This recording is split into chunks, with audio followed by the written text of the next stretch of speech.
Bema when you Sabra boy mutagini be natural sooner dear when ya Bema when you I catch your panso come Bema catch your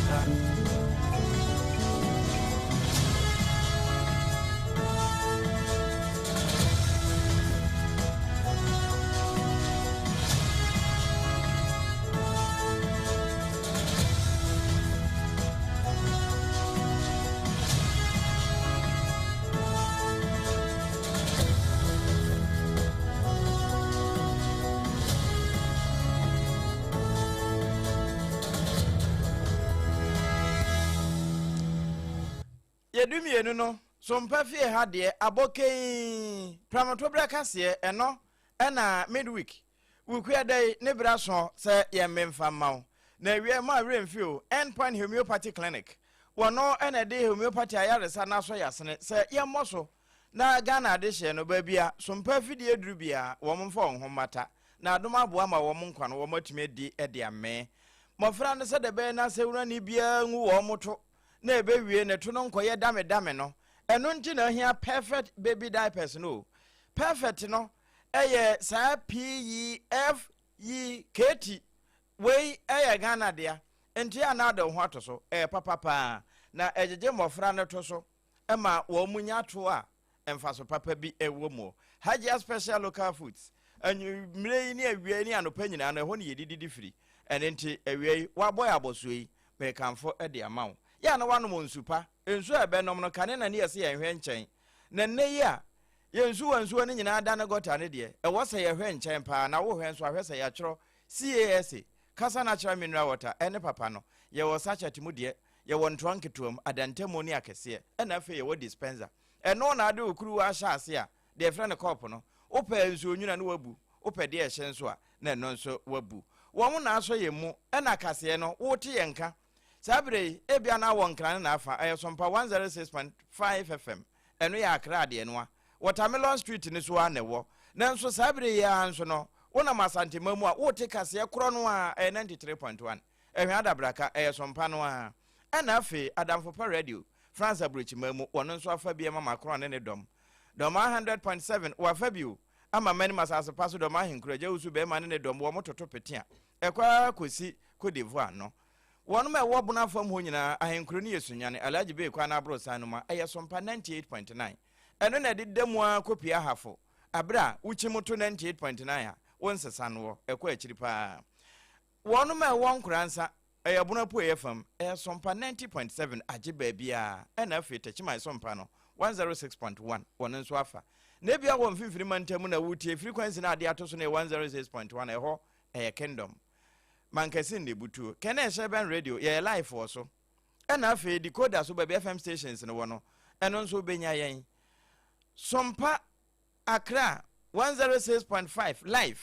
eno eye Facebook ho kan hoko ukọ na akoko hunu a channel nu enya bi na fe ode won kanto so nso ato ase SOMPA FM live eno YouTube no a abusua obi abedi information center ewo city ho a domase ededem awie ensama eba no 101.1 SOMPA takwa wafao na de abeti wo mu bi ne se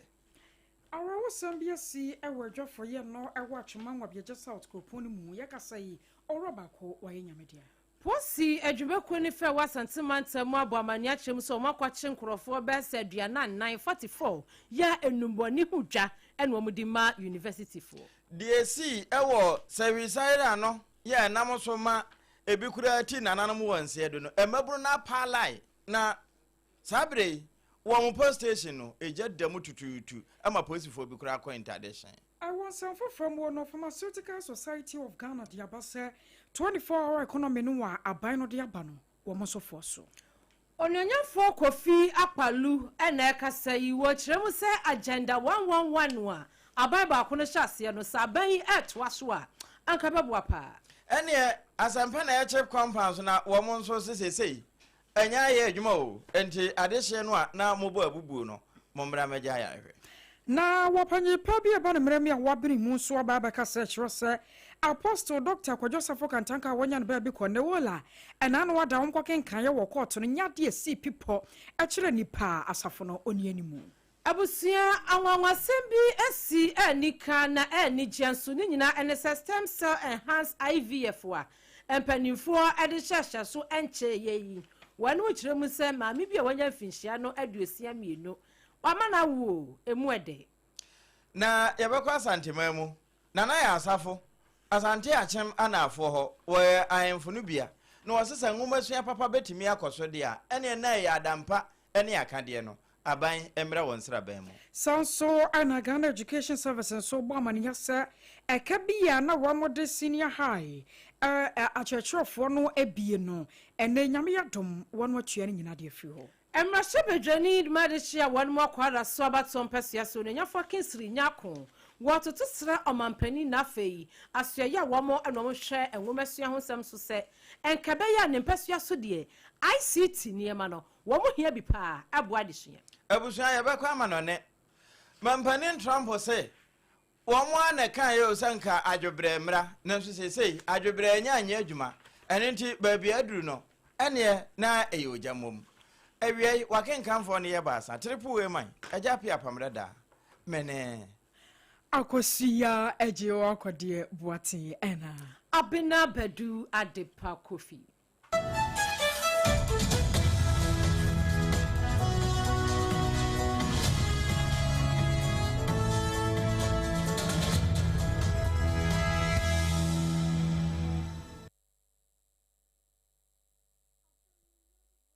ensam no yenan yechwe emfa emawo ya so ensam no se ade afre dwafo no ewa twoma nwabeja South Koponi mu ewa Santemantemu amanebo yefi wo ba no nya dakura ne nyina no ayese abrontia bi a wonya finhia na duasan wotwe ka kɔ na duanan na se we kura de wanyini mpo na womafo no kyerɛ mu a na jaze ensan wonim nom kakra twetwa bi ageka bi kyerɛ na se na eno nam so kura po mabusua na ya twene senka wom de ne bewura mu a kakra no watimi afanyame na fe ensan no wagya nom ena no wada omre ne kwa asɔre ya wakɔkɔma ne nsa so kura se wonom bia mu otom wama ne nsa so firi na de kɔ bibia to atwa se na ne wu ase ano no wo firi asɔre mbedru fia pɛ amane boy yatie kyerɛ sɛ opanyipa no wase ne ho akonfo na abusua no kyerɛ sɛ wɔm su sɛ nipa bɔfo bi na hyase a wakɔkɔdi opanyipa na wusa anom so amayama ne boni ya wɔto yankra edifro Santemantemu ba wɔ bɛidu ene unit committee member ɛyɛ chairman twetwe nkomo ɔru asame ene wɔ ba kyerɛ sɛ wɔn kora no asɛm ne sini mfikyire pɛ na ɛbaa no na agye wɔn nyinaa nsɛm ya kyerɛ sɛ afom wɔn mu abusua yɛ ɔbode yɛ kyie ne momra SOMPA 106.5 Accra Facebook diano no SOMPA 106.5 Accra ena YouTube no so ya SOMPA live wokɔ TikTok no so wonyina da ye nam so ara wosam a asie no ena wopanyipa no wo atam no a kyese wo ade no ekro no akɔkɔ ya hometesam yie papa ani ara wosam ama enayi abusua no de aba etro se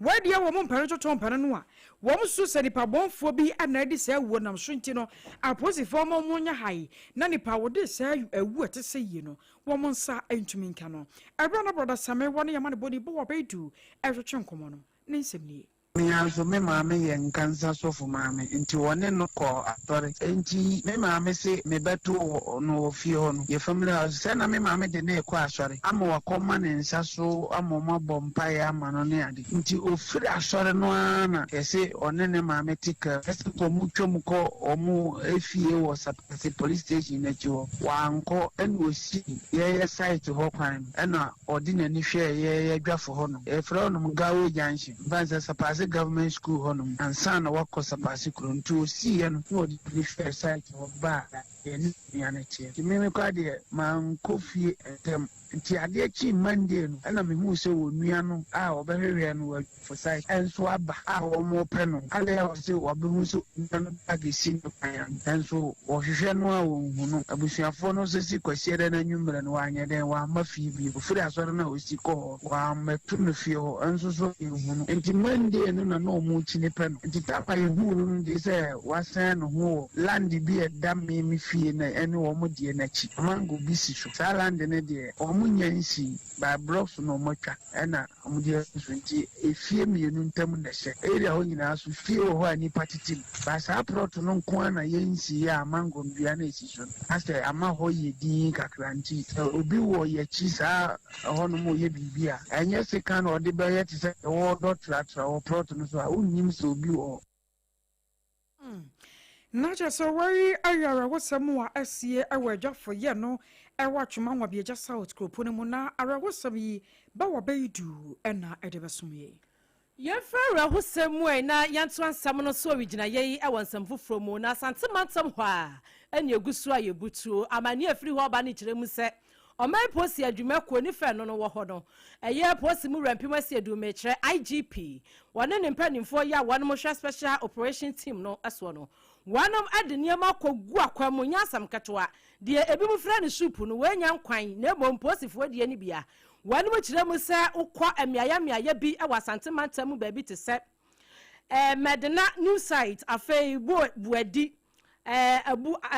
abu ashtown kwade bremai pankro no na afei ginya ase a wanom akorutu adehye pa ni nyina ene se wo munya nantie asa eba no nuboni hu dwa sa miaya maboboso yi wasante mantam yi ebi mu hye honu a wo mu di bi pa na enkankan wo mu ayesa eniema no frafra enuo ne nubone no wi a adehye wonom genteteye wasuapo ahodom university students ene yeton edema wonom na wonom akwakire adehye mako aduanan 44 na sese yabo wonom suspect ya yakire wonom adehye 44 aduanan ya yakire wonom no emu mako aduanan ba 41 eye mema ena emu mako kire na chese miensa eye ma posi adwumakuo no ese wo mu ayakire wonom no emu be samiensa na asennan bi honma wo mu de anu adene enye wo mu ankasa nanom ewu wo mu yam na mom wo mu no wo mu de niema frafra na bi atse laka na won mu aton ne de no wo di ri no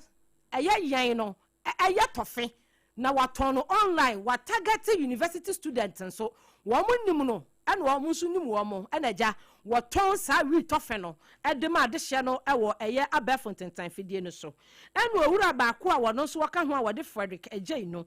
wonso wo mu kiremu so wono ne de wi no wa ya ne te se dudo ene no so woton de ma adehye ebi mu so ho no mu a posifo na kire se wo mu de no wo ma ya ne te se ade a ya package no kama ya obekwa akwato na kire se wo to ya na no ane se wode ekwa wano na wamu a yachi wamu enipa miensan ene wamu kiremu se wamu de ne de na sabi eni enyan pa wamu maka ne de kire se wamu anaja wano nso eto no manom ana ba ko so ka ho de wono no de no wamu kiremu so wasoprai ade ma university fo no nti wono so ne nsam no wanom ebehwemu yie na empanimfo kiremu se wamu enya trauma do de fa ne tiyam no 200 and mako such at mako 200 ena ewasa adihye enchen ena fei wi eyeyen no de yawura penesa kron 400 eno ena no so wanem enya free wo manchen ni nyina enkanfo ano posi adwumakuo yi sei wanem enhyehyemu a wom de kogu akwamu ewa afa ho no wom enya de yefre no casino jackpot machines yi ebi mako 9 ema wom se ni sanse wohwemu adwumadi a wo kwa aduanan enan ne de broni beka se eye suspect sanse enya fa wonum kokoto ema kwati ni wo ma semunti yentimi nka se wo mu di fo ana wo mu di bem na ne nyina emu no wo mu kwakwakoboa ama hwehwemu mapa etimi akoso aposi adwumako ni se we no wanum njemu ne wo mu njemu kina ne mom wo mu tutu sra na nanum atena konya wo mu miaye se sa mubetumi aboa posi adwumako no ama wo matumi adi wo mu dwuma bra ne bra no a anka beboa person se we no wo mu enya hint na echese oja wo mu so etu wo mu to no wanum akọ wo mu kwaye na echese de wo mu tete ye no sa pepe na eti a ne nyina mu no na nanum atena konyo de hia nko a empani sa akwadwane ya mommoa na bibia nkoso enipa mako akwadwana nan yi ye hwe nim si ye di onom ebegina mra no ene ebusua wo sa enuboni ya ho ana posi sadom no wo mo wa atoya tifi wo mo ya se wo mbebo anan na wo mate anya ne nte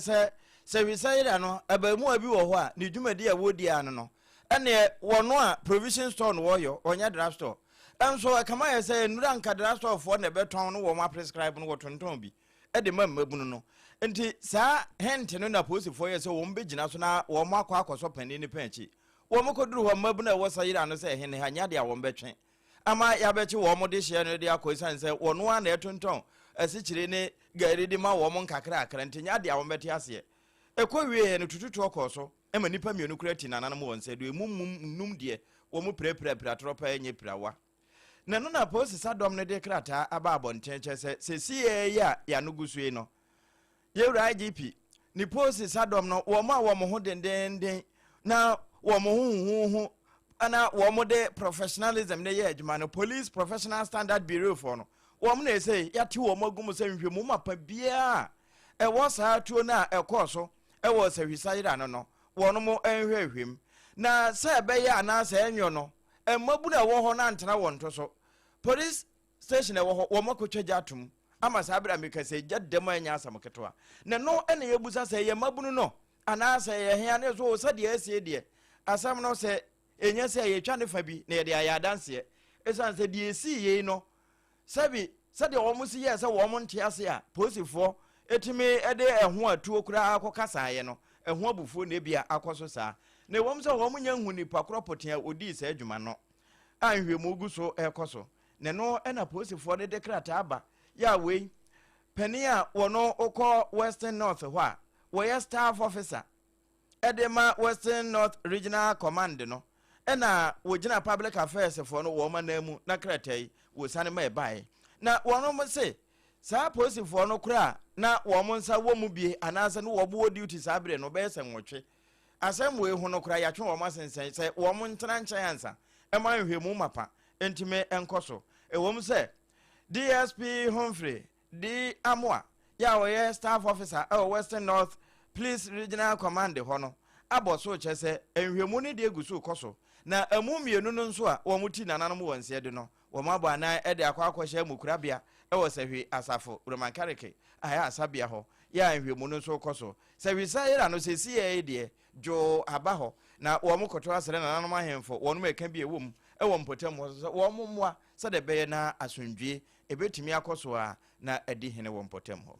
I was sorry to and some no aso. Now, Pharmaceutical Society of Ghana at the Abasa, a baron one mutu what to FA 24-hour economy no yadia. One more any ajun ye papa. Now, Muhun says a cobana say a year chuma, I will make mu amobi adan so at me to one more yadia so minor. Ye befra do more do money and chakra no cosibruni. Yantemo and weppies at woman one more year juma no pay ye no matter the sum. Sana Ghana so a maybe bedra or mine yen so bet me adrusa enam 24-hour economy no nti na aka wo bia mo kyerɛ sɛ wo mokra de ɛbɛboa wo mo kyerɛ sɛ wo moka sɛ wo mu sinketa de aye atwuma yenim sɛ eduru anadwo a aya na nipa pii no atumi pie sɛ wo mekɔ pharmacy akɔkɔtɔ aduru obedu ne yatum saa ne ɔma no nyinaa etuo betwa na wɔn motumi aye adwuma no ma ye ne yie na enhyiamudi sonko a ɛkɔ so ɛwɔ Asante Mantamu a wo moto nsare fra Asante Mantamu so for Dr. Frank Amoakohene Emma no den monyam ebete kire no na enam soma Paul Owusu Donko one of your president at the Pharmaceutical Society of Ghana one on nsɛmhwɛfo edi hu nkomosi did mention that now we are opening our services around the clock. We are tapping into the 24-hour agenda of the current government. And we are happy to learn from the regional minister that there are provisions to make security available, accessible, and affordable to pharmacists who want to open for this length of time. In fact, these conversations started way back. We have engaged the minister on a lot of these. We have a lot of agreements so far. And I am happy that we are able to open it to our members during today's regional meeting. What that does for us is that pharmacists who are the closest in providing health care to members of our community will now do that without closing hours. I was your way, Dr. Paul Owusu Donko no what you know and Asante Mantamu for Dr. Frank Amoakohene and so editor so the Shodia to Pharmaceutical Society of Ghana for and so one more 24-hour economy no amuso machia tumuno one bet me amana ye to me opportunity to run around that 24-hour economy center. So this these are the opportunities we have provided under the local level. Whilst central government is dealing with the free zones, the GRA, and all the other big things I have talked about. So, ladies and gentlemen, I am glad that today we had this opportunity to interact. For many a times, our job will say that we keep so busy that we may not even have the time to listen to you. And we may miss out on a lot of opportunities. Yes, we know we are here as health professionals to treat, to prevent, and intervene and to save lives. And on the bench, service providers, whilst business pundits manage the business aspect of it. And that is where much of the cash is. I was your way, Asante Mantemuswa for Dr. Frank Amokohene. Now, was 24-hour economy initiative wa abenyi ediabano ebetumi ejina ye. Enuti ena Owura Kofi Akpalu. Ono ena yakofa by ena afe openia wada LPG metre Liberal Party of Ghana ano ewo my Ghana ha sei. Wakasa kire mu sei endi se man yokomani so ade hunu no ebon frete pa o 24-hour economy no ekyere se ye adwuma sa 24/7 we no sleep na kyese ye na ahomache ye beba na mo ho awia ye wo ho anwumre ye wo ho ahomache awia de bia ye adwuma enti no wo kire mu sei se betumi aboa pa ama ayasabia hodo a wo mayi mu no etimi agina brane esa aboa papo a sebi wo pe baabi ade ne ti apemu a e wo se agenda 111 initiative APAM DADAA no ehya ase no owo so wanom etoaso esa se aban ne yese APAM DADAA ne yese obesity hospitals mako 111 na sa 111 no wanwie ena jaban sesaye eba ye ne kamia ye se eni se manyoko no eba ye no muso mu ya to na jeje mu ena yi obi be kwa ya sabia se empani ho ena ha ye ma ena nkosi hene ena fa hene na apefo a wo mo kwa wo so sabi na wo no mu firi mu afei na bi nso ho no mu a wo mo delay in labor chasa awo no eche etwentwa so sanse bibi wo ho no mu a wo se yama ne ntam ya yantimi anyama ne ntam ti abeba no na akora no wati na nanom se do aya na ha dwen enti no Owura Kofi Akpalu sei said ye beya mo akasa mo betumi ama mo policy amode aba no ebeya kono na wie peye ama mo na se Ghana fo betoa mo so a watoa mo so no agenda 111 no mo hwe na mo nye ne yie on the betuma kan say aban no fa sika bi oba bibia ofanshi no fan insist because ansana APAM DADAA no be na adwene kwa say obeso ye agenda 111 it say ehunhia sabi ultimate fa pakopa kase musi hospital bibi ne be kan bibi ne be mo mai so mo ye say covid na be to ye be expose ye pa ma use sa ye lack facilities across the country and one district biana almost all the districts selected districts hospital really and from one in power and say baby I want to but to acquire you or baby to acquire that yari account on nearby within 30 minutes so hospital they can rush you to that place I feel so my ashebo so baby 24-hour economy and the 111 can also contribute to the 24-hour economy because hospital be an running 24/7 you say utimibwa ema all the one in hospitals eba into a year say be adwuma bema enkura na mo we school na abaisho mo bo se mo wi a mo nya automatic Owura Kofi Akpalu wano ana yakofa by sasu ye panini oda Liberal Party of Ghana LPG somehow na somehow manyoko no wano ana eni yemsen training ba wa bedu ekasaye eno sa no se abane timetoto se de walking na woyɛ dada ne de yɛ foforo ka ho a ebe perfect pa te se perfect baby diapers no enti ewie wo wofo a eno na metimi akamfo ama se fa mo ba na ma ne to no etimi ayɛ to a sabio enye dame to no bi na ensan bia nso nkonkogugu ne to ne nyina yɛ apɔmuden ho nsɛm ti na mede soso de ama abusua yɛ kwabono mantemu na ɔpambo agyeman SOMPA sunwane wo bwana edru jaman na nafo abato mpesua no so kura efre o sa asempa na ye enche bia ene wo mo de beto so SOMPA kase se de ya munya boba bia mpuntuo ni a enche na mpuntuo di mirike ko ho no asempa na ye yenso ya chip company no o matomo ekwa afe kura ni ende sabre ya mampani apa sa mama kese no ehontumai a wo kase polyclinic ne chip company so nom de o mbenya nsomfa so no ye de ne yatum enti anhwe nsomfa so no ye nya enti opambo ko yenso e ba fidie so no ani gina Honorable Assembly Member was Empanaye, Honorable Ketia Sadeke say, Sompa, Yaminshram of Papa, na dear Mobo sono, say, or Mobi, na Nensamwa, what it to a palm waji may name any. 25 November, Atawa, Yako directory, Yedibit Mibiana, Wakabiam, Toka Yakusun down, Tiamencha de Nasamantica Cleanade, new in charge ever. I'm a Besrano. I know Cassie, Sansi, a tomb to Namaha Yabasa, and Basman High Basa. As a report, said the Wizzy had to me with you, Manaka. Answer a feedback if you are mine. If I know we inquire, or share by beer, work as a big rubber on better now, when you stretch every water, the most diamonds, and a credit complete. As a Yamano dose. Take I know, the supercatches or Mary didn't repay. I am in charge of the Timaris Bibica Cran outside of from Penty facility in Famu, Surveyor, so many Becca, normal community members, so Timatana assume. Enti we ya assembly member wo wasampa ye wo jama na afaba twempehia no so Honorable Ketia Sadeke no na wie ya na oro usu jamfi wono na sese ye in charge a wo hwe compound ho wono so ede we eto so. In fact, sina mo kana no correct na ne o ba ko na no bi antwe anto na kwa wi because na ye de nipa e ba so me aduma oba one network issue no do ha no we dey okọ enti obi ma ba ya beko na afedi adum so say me ba na no kunya ni clinic no ne kuma sibu ni dawo nti me ba no mi painful so 3 so de munim nti me ne painful e din sa oso na say me bia mo no e nti bose nti me try kakra ati me ba na me share clinic ne to bia nti say me involve community and the assembly now nyam so adom me de to Honorable Sadeke ni mo community abaye adefefere ya clinic na de ka na say yakoko antokoso nshia no na de oye no say even kwa to abaye ni na say mo anu wo fom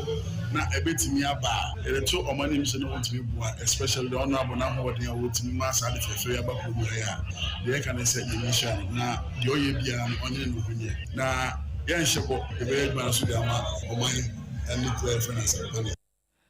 In charge ya wono eda asampa na check compound na no oro usu jamfi enene opambo agiman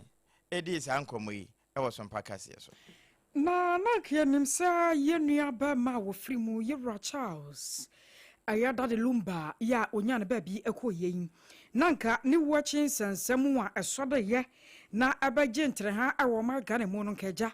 enka ate akwakoda ma ehun hyehyɛ nyina akɔ sɛ na afoforo na nanam kwa so na no so ba eche kuro yi na de ba ko no so enenam a ehun sansam yenyankan wieye aya Apostle Dr. Akojosafo Kantanka ya wonya ne ba bi koyi papa ye frida wo firi mu apɛ na ne hun sansam sha asese no so sɔre kyase abusua no ne mma no antiase nsɔda nya adwuma yie enam nipa ɛwɔ so odi papa na de ne de kaka ho ɛna no joda korampo ye yeteye sɛ asɛm no kopie mu high court ɛma Accra high court ɛbra wom kenkan we no enioma pinu aba abadadi wom ebi so Yewra Asafo Kantanka korampo no wonnachi egya ne ba e friends akofena ya wono mum na ɛba bɛhwɛ asafo no so ne ade a na ɛnɛ wɔpanyi pa bi a waben wɔ mramu wono akɔyɛ asanso yɛ mranim ni lawyer Kwame Yakufo adna no atum ɛkyerɛ sɛ bibie ne wono bɛtesa na ɛna no joda no na wɔm kɔkenkan yɛ no ɛnya de a Apostle Dr. Akojosafo a wɔnya ne ba bi kɔyi wɔbɔ edin sɛ owura akofena ne nkwankɔtena na konya so ɛwɔ asafo nim na mamu no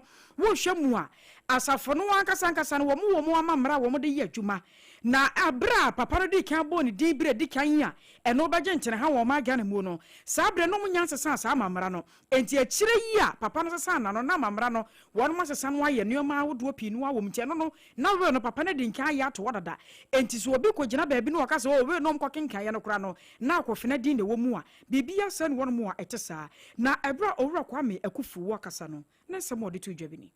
This will was dated and signed before the amendment of the Constitution. At the time that the will was written, Kofina was clearly a man who sat in the bowels of the man's heart. Subsequently, Kofina was designated as the next successor of the gentleman upon his passing. It was the same gentleman who initiated the repeal of that constitutional provision, and Akofina was removed as designated leader. So by the time his father was dying, Akofina was not the designated leader of the church. It is unfortunate that people who do not have the accurate information have put together, clouded, and misconceived positions to mislead people in the Republic. Constitutionally, the Constitution had disowned Akofina as at the time of his father's death. He had been removed from Crown Prince position. Let us ask ourselves, even at a Costa, if a man is made the next successor and that man is removed by the people, will that man be eligible, tidy, clean, and proper to ascend the stool upon the death of the chief? These are questions which require competing thinking and not misinformation. Natural sir, I don't know why I lawyer, Kwame Yakufu, and your tenant car watching Wuno. Some will be uncast, some no, some water hono, a yasam kesi. Abusia ye ko asemda wa my Ghana yati mu we enkaneno na keja yetai etibi wachiri Nasuru Nyankopon adom enam science, technology, English and mathematics. Ye twa wontia efra wam STEM education. Enhancement yampanimfo eye yenti ene ne yeti de yeti na asemda ne sem. One more enhances STEM education no. Empanisi wanum ayen kakran ehu se de yefra no vitro fertilization anase IVF no. Wanum ebetumi ayebi na wamaye ni yenti 62-year-old woman na wononi din yampanifo de baye ene Madam Doris wanum ayebi ama no madokitafo enya abotre adada no enkakra amenneyi wawu baby ngenge ne chese wawu baby foforo kra na empani echiremu a IVF yi eyede se yebefa bema no hunsuo na eja oba no yahwe dokitafo ahwe sede ni nkosua tie no se ebi krampo a nkosua na hoode ne wofamu a wanemu adina tunuo kakra so bese ennefo abenwotwe ekosi nefo abese dunan so afei ye yoba ne nkosua ede bema no hunsuo no yede afra ye wiadi atoba na wodi anim ye bi ena stemfo eye enei Madam Doris 62-year-old woman efinhia polepole aduosia emienu Nyankopon ya dom ema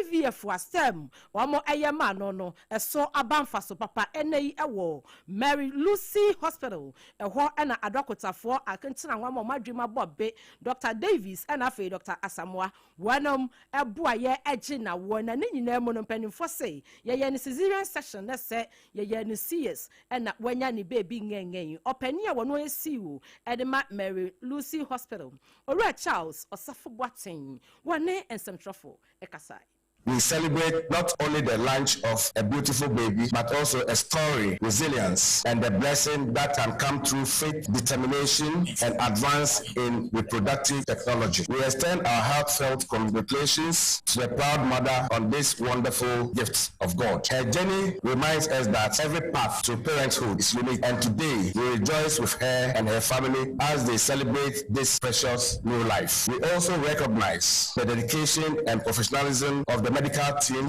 whose commitment helped make this joyful moment possible. As we officially introduce this precious baby into the community, we pray for good health, wisdom, protection, and a future filled with God's abundant blessings. Thank you all for joining us to celebrate this unforgettable occasion. May God bless the family, the medical team, and all supporting staff of Mary Lucy Hospital.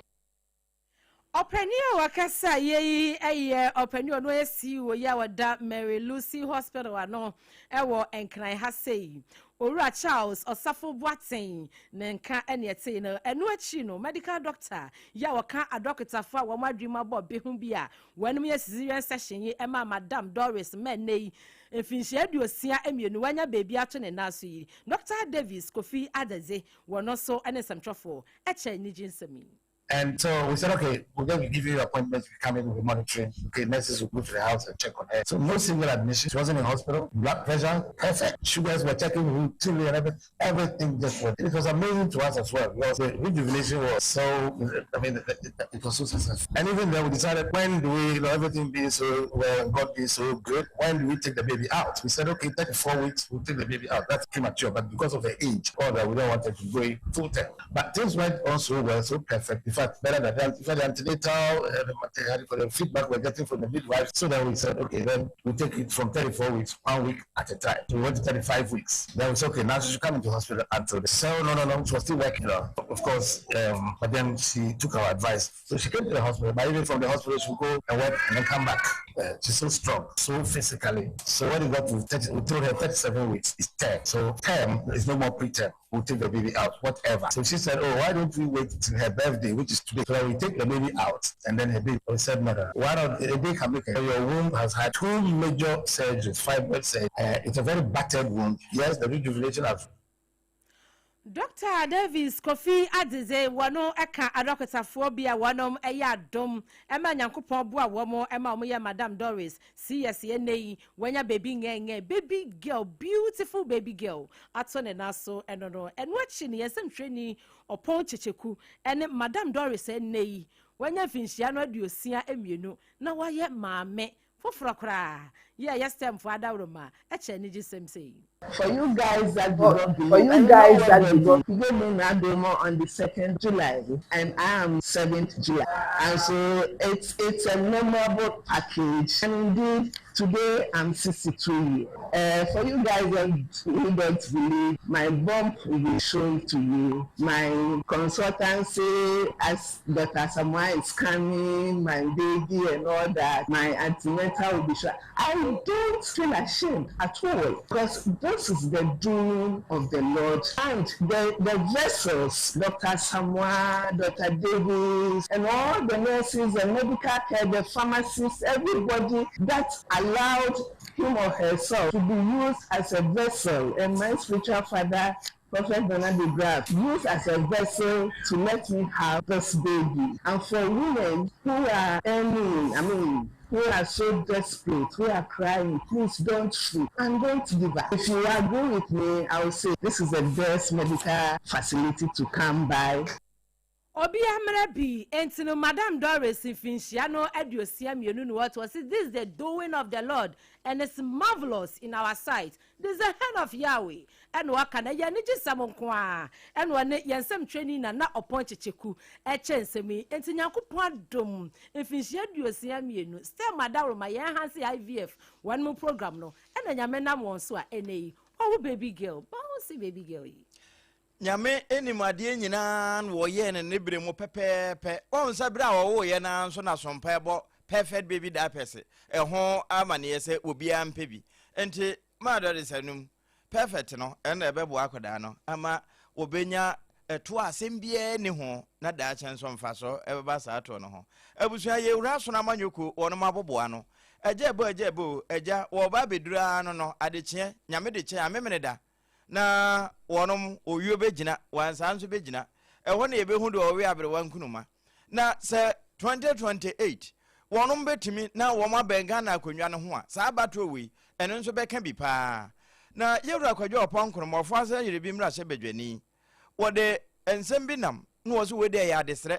na wo sre se adawroma sono ma no emfa ho ene de asie se obi atia wo na so ana obi aka asem bi amanatwiu wobi de eya odea wagye die na ewie nso kura wo san ka ne enye de ede kire wo asomdwe na wono mohwehwe ne nka bomu esanse prae ho yi ba ko a ya na ebu na mo ka bomu ani bu eyebu na enti saso no betimi agina ne na so na Ghana konwa no wagye na fe wode asomsompa 106.5 ene affiliate no nyina eya de papa no ama Ghana fo ani agye a ene na wobesrada se adamo wo mo enka wo hombom nensem a wore to sompa ye news desk no emu binie party no say my party no ya kono so my party no wan ya kono the expectations of your journey and end so say this say then na ye ya my party no ya so your community no go wan di na don tell the poor ya na say party to the for kwa the 90 any other party abu bi any say kwa be bit na ya my party enti enura sa wutie bi ewo sompa rhapsody so ona bo ba ye obedi nkomo ekyerɛkyerɛ bra wo hya ase adesuamu ya na obesie babi owo no wodi first wo beduru nkran na wo ye last but why na nso ekwawie ye no a wo hunu sɛ wosua nko a obetimi ahwe no ɛno hye ne den ya wode ye afutu no emu ɛna sompa kase ɛne ne bo nkomo a wo kyɛ sɛ memene da ba na wo mo kwa akoto no password ne ye ba akɔpɛ ɛyɛ nka bomu Ayan kabomu abusona yeto so na Ghana Education Service at yaba atrese yenu anu bia won mo senior high schools mu ya won mo ye adwuma ahonom no afedi atadwefo wa won matede ne nyina no yese na ban no de wo mo ka emfinhia miensa na every 2023-2024 academic year ana 2024-2025 academic year ana for 2025 and 2026 academic year enti emfinhia miensa ana na ban no ade wo mo ka wontuaye na wo mo de aba atrese nyame yadom so sa ketua no won mo checha ma fedia aso obi aso se won mo atua ka no nyina de afiri won mo a baba boa ma sa adwumafo no won mo tumi ahenha won mo ye pa na Ghana Education Service ebo amane se na nya won mo boa payo se won be fa won mo adwumafo akatua adie ana bibi etesa se won betena so na mo hwemu a eduruma bi a aya na na twe no se bi akwesa hwenumunyi no wo twe a emaada na wo twe so na wuti anya yi a na wo ba bepra wo ho enu nti na na duruma bi a na akatua mu nsensem wo no na won mo pese mo nya ntoboase hwese anyam bia no wo ma yetua wo mo ka no wo mo ye frenchem wo mo a bibie ni wo mo ho a wo mo ye adwuma e wo ho no mo na asete sei nam so nti wo mo de chew pakase ekode ama adwumafo a ekode ma wo mo na eha wo mo mfinhia me nsanie na wo makatua ma nyina asamo fa nche anya basa na so ye be ne dai efri na de koyi no wo mo hye bose bi si biem na wo be wo mo fa mo de bia se wo mba boa ama de kire adwumadie so atumi ekoso e wo ma Ghana emu Yewra de chedie enwomasua na yegusu a yegina mu na opani a woye mrahye bedwani de ma de hye wonom ewo kwada so abato empeso so eyo onyenyafo Kingsley Nyako wototo sra ban e na afa nimpanimfo GS afei Ministry of Education etoto sra se ena isedie bibia ekọ abefo ekwantempo eso ekankan adesua mu no eho behia esi basic education no yema ICT equipment na niyema eya kande a yedi esua abefo kwantempo so no yedi sua de no empanimfo etimihye mukena entini PC ahodo ene de ekeka ho internet ni nyina bi eka ho a ebetumi aboawase enkankan opiemu ewa nimpesua so a ohwumase Anglican Basic School say eye not kura ICT wanu shada enni bibia ye bia ho no mo amofra no kura akọ ese o mo kwakwa kosua de ena no okọ nsrahwe pa no obisa akora say do you know mouse? I say, oh mouse my mother's kitchen ebu o say chapo na chesa akwada no kura mouse no nim say da so aye kura ni nyina ensem a odi tu dwa echensem trofo no ebini that's a was school part as well. One computer lab, it is wrong. So, you know, medical academy that I'm so as a buy now. My communication every this country, especially high school level, okay, foundation level, foundation level, I'm going to provide ICT equipment and because at that time, you know, our phobia, Oceania, the son, now you know, the Christian of the beauty. When you skills not at this time, I'm going now about the Pastor, so who see that crana fapemo no and ya strong wa. Ube wie na wo boss on abete yem. Biso had mo ababo susu yampa mensuo nsi fam edan ni yampa mensuo nsi fam edan ni si wo na mem beti na dwagu ye no ehọ na akade papa wase ye de boa wo mo no mo madwemu ebie no ehia onyenyafo Kingsley Nyako eye mrahye bedwani de ma de hya wonom okwada so abato mpesua so wasentemantem wone na kasa ye ne kasa no achi no MC mekire apani a wono osi aban na nemo ewo eye kwada so eye onyenyafo osei esibe wono so ade sato no kokoso ase I promise on my honor me ka kire empanifo na afei mofra nyina se wone ne mrahye bedwani won beka wo mutamasi ani se twe na wone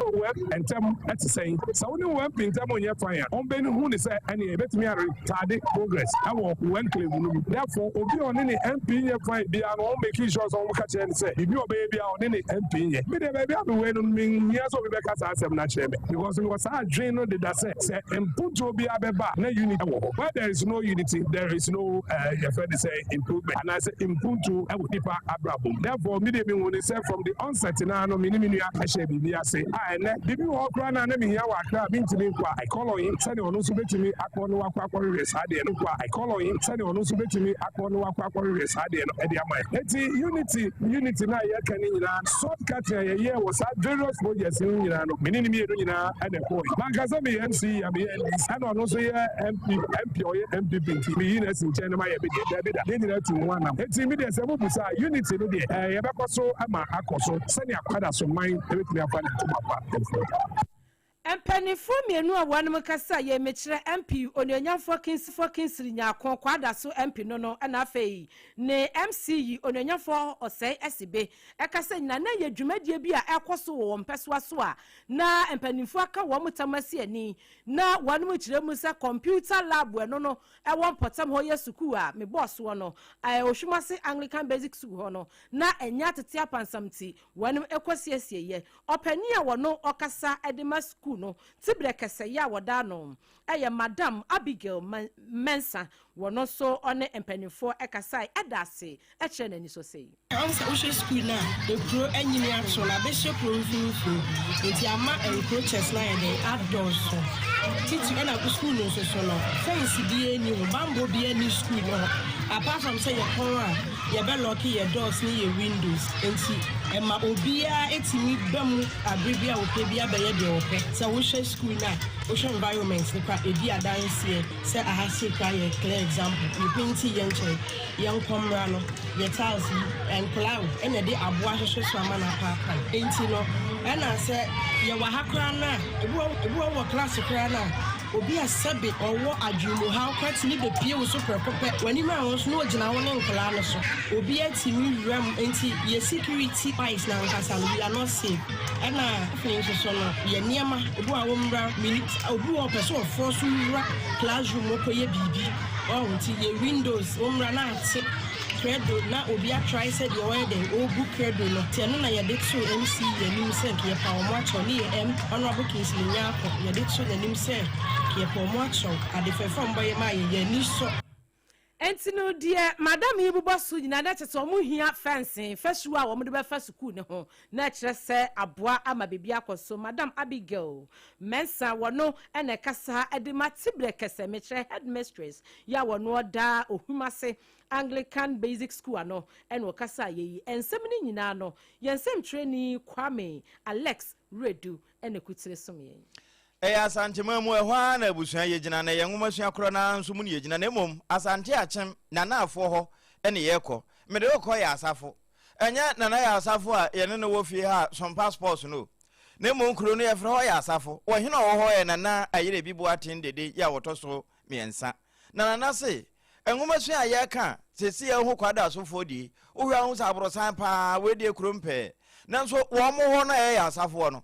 says unit classroom block rokrase ye ka jo se wo mo classroom ni a wa hwa ababo won enti ye ka adesua pa ehwo aka de wo mo de kapapa enti mpanimfo aka bi eba mu no we de ba abedu abai wo no na ba bia mpuntu abo wo mape no wo mo de soma no a wo de fa sompa so a na ayeye enti ye nka bi ma won ne nsem ni asafukuro no sɛbi yɛbrɛ ho bia ba yade yɛ hia kɛseɛ ɛde to sɛ mpanimfo yɛ de mu isuku dan fi KG de kusi classes dan no atete apansam koraa a kyɛ sɛ ɔma ne sumu bia na agye nsɛm nanso deɛ sɛ de ahode yɛ de yɛ de san sɛ nkonkusi nti no yɛwie no ne akyi na san ayɛ den asɛe yɛbɛsrɛ ɔmampani sɛ ne aban krakye na obi a wɔhwɛ asante akyem anafo mansi no so no ne no mu tinkuru na mu emai na mobo na mu me school dano emai sisi agumasuya ana ye gane buntu kuru biya japade ni suku se school be kuru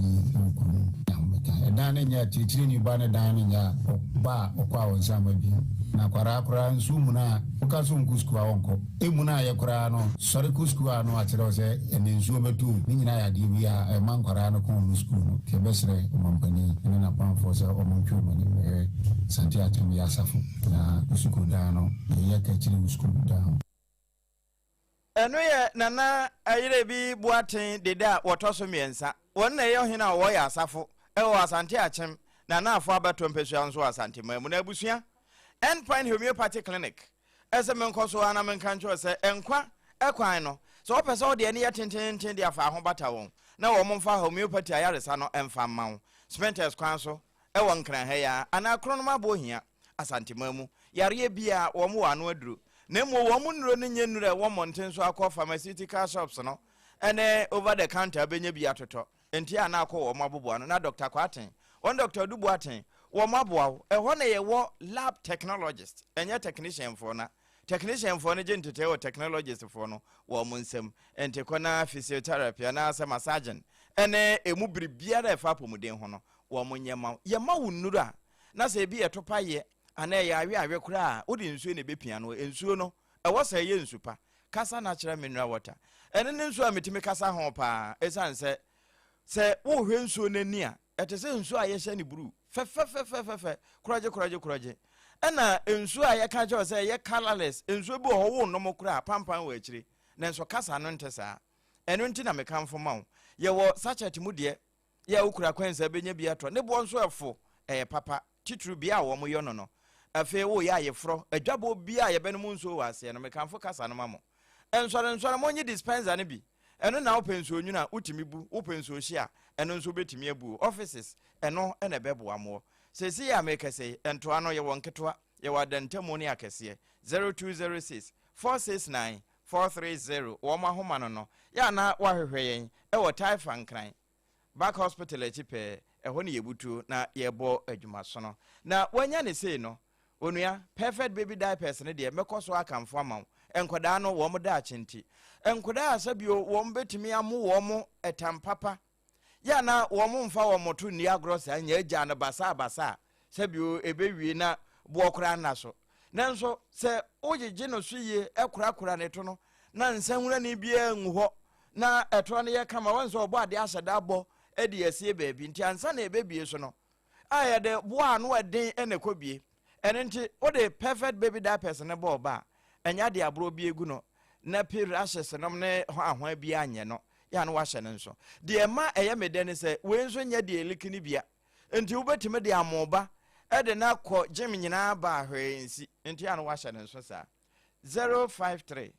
109 9889 wo ma homa wo sumu a entem na no wo makasa wiei wo mo na aboya aboso a ensam no yeto ma no atifi anafo epoe ene natoye ye dan ye hutiawa ye ba be wie nsenu nyina akwa amano ne aka ho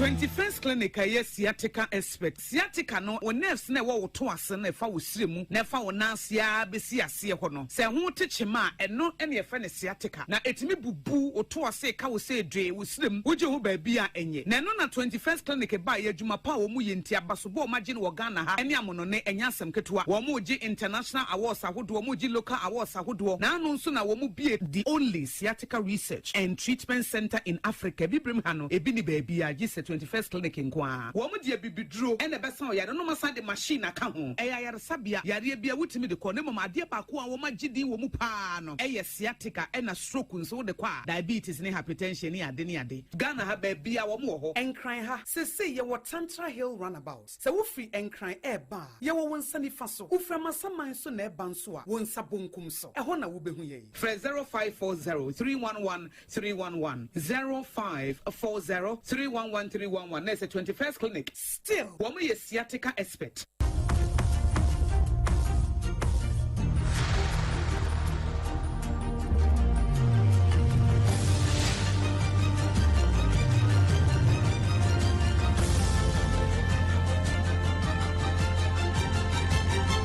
SOMPA TV, Emma Akituapa.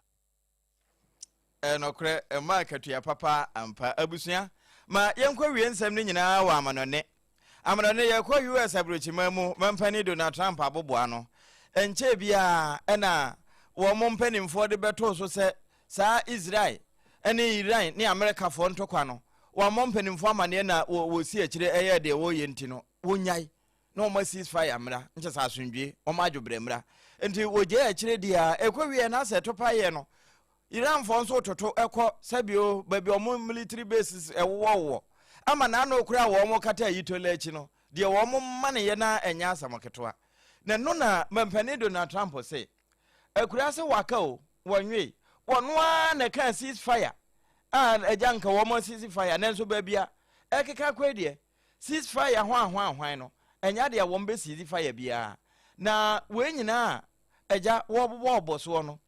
enam se na yama ne bofo wo mu gina enchempenti abusuya de na wo mu boso no mampani Trump se se de kura wo hu no plane ye nye plane fa se sabio Iran for no jama yade bi na wo mo yade se nya yare na wo mo yare a wo de deal kama e de aba se wo be se mo nya nanka on street of homus no na wiase titru ene wo mo fa ne ma firi ho bia nso no wo mo ho henha wo mo a mo se da na nya yare na mo yare a deal kama sei enti se ye ya wo mo egusu a etototo paye edi bia ko behan Kuwait no mne eho ade no ene wo mo ntwene wono nso asase abai won ti jai ageyo enti ni nyina mu no na wo mo ebobo so a Iran wo mo parliamentary speaker Mohammed Baja Kalibaf wono nso kase sade US for wo mo kan nyina no wo mo sia wono mo nso adawro mo wo mo ebetwa na se wo mo twade a ene na mempani do na Trump we say na opachire. I think it's over. I don't want to deal with them anymore. They're scum. You know what scum is? They're scum. They're sick people. They're led by sick people. And they're vicious, violent people. And if they had a nuclear weapon, they'd use it. As far as I'm concerned, it's over. I'll speak to our negotiators. They want to negotiate. They're good people. Steve Woodcock, Jared Kushner. But they have to come back to me. As far as I'm concerned, it's just a waste of time dealing with them. They're liars. We make a deal. And if I make a deal with him, we have a deal. And he goes out, he talks. We make a deal. Everyone's agreed. No nuclear weapon. We make a deal. They go outside, talk to the press. They say, we never even talked about it. There's something wrong with them. They're cuckoo. And I deal with these guys, and I say, this is from a different school. They're liars. They're cheats. They're sick people. They've hurt their people. They killed 54,000 people as of now. What? They are cheats. They are sick people. And no, I am Ampani Donald Trump. And also, the agent and we and someone. Yet it was no. Yejina so EDC. Some pankura batten na ote yen kan ho. E madam for Radio France Abridge memu FAB. Sana Kingdom 106.1 FM.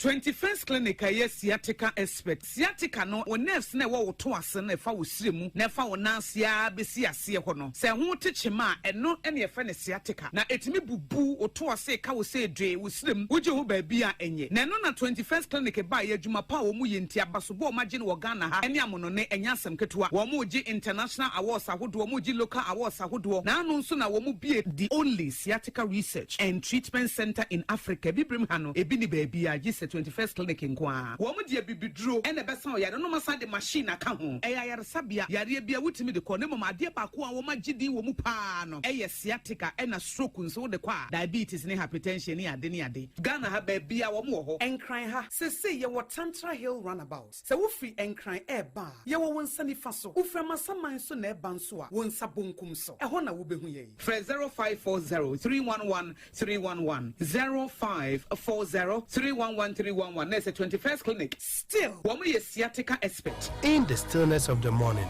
before the noise of the day begins, there is a sound rising